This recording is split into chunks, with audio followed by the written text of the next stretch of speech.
Can modern fantasy TTRPGs be too clean, too balanced, too safe? I'm not sure, but this right here kinda indicates that at one point it wasn't. Maybe I lived in an anomaly when I first started playing AD&D, that something was just different at my table.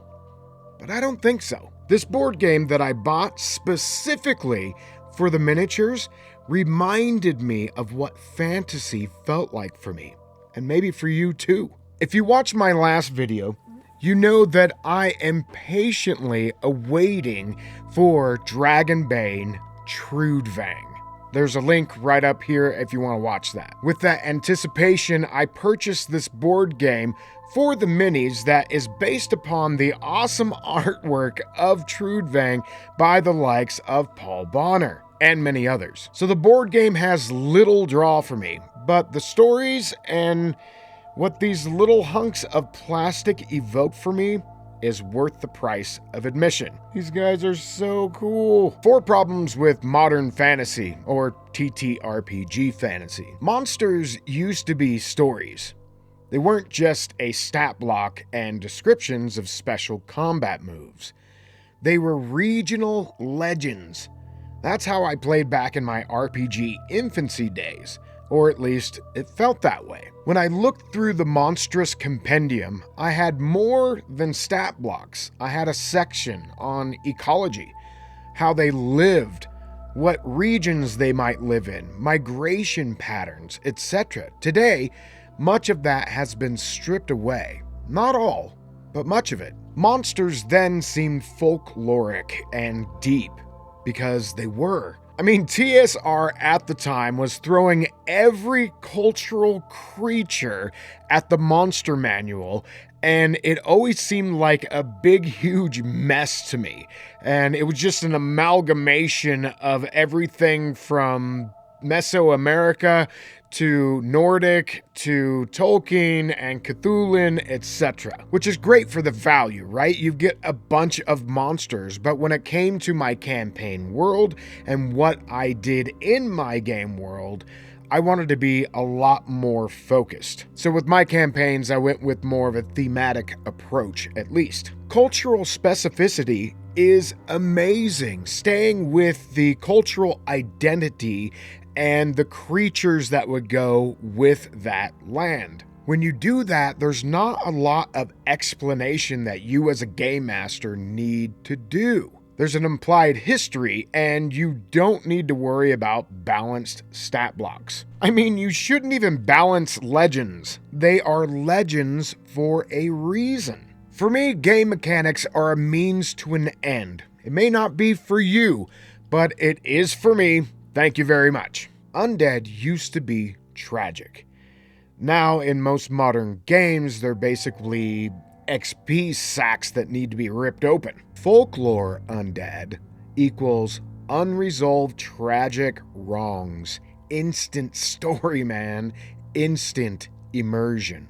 Now, it's easy to lose sight of the texture of a world, be it your own homebrew world or a pre-published world, because you're constantly looking at stat blocks and special moves instead of looking at background or how they are actually in the story, how they're baked into it, part of the lore. In Trudvang, the Draugr is a tragedy. A king betrayed and murdered by his most trusted but jealous inner circle. That is weight. That is substance you can allow to linger in the setting. It informs the world and caresses it with decaying, bony hands wrought with vengeance.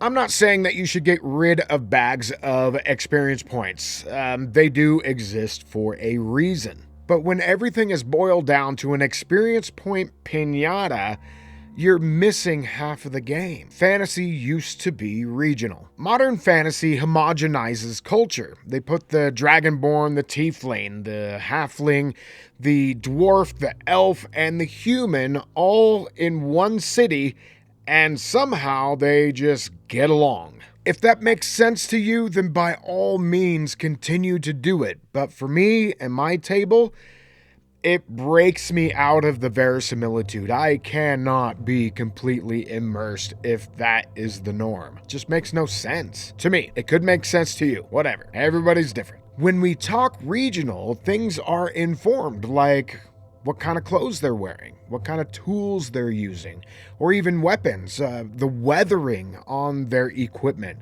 If they live next to an ocean, the salt water is going to have a different effect on things than if they live in a bog and in a muddy area, or in the extreme north with all the snow. It seemed like heroes used to be mortal, which is exactly what made them heroic. Now, modern fantasy leans into the superheroes, where a 5,000-year-old creature of the land can be taken down by a party of 4 in less than a 4-hour session. Heroes, like this mini here, are not superheroic. Their clothes are worn out. They don't look like they will survive the winter. It's going to be a tough road taking down anything of any significance. The more that I've leaned into designing my own campaign setting, the more I've realized that I don't want the superheroic or the spectacular. Cinematic, yes, but not spectacular. I want folklore, real people, real weight and consequence. I need quiet dread and substance. Do you? Let me know in the comments. I'd love to hear about it. Are you of this mindset? What's the important thing that I missed? Or do you lean into the superheroic and it's 5e or die for you? Make sure you check out our links down below, Patreon, newsletter, all that jazz. Thanks for stopping by Agranak Studios today, and we'll see you on the next one. Later.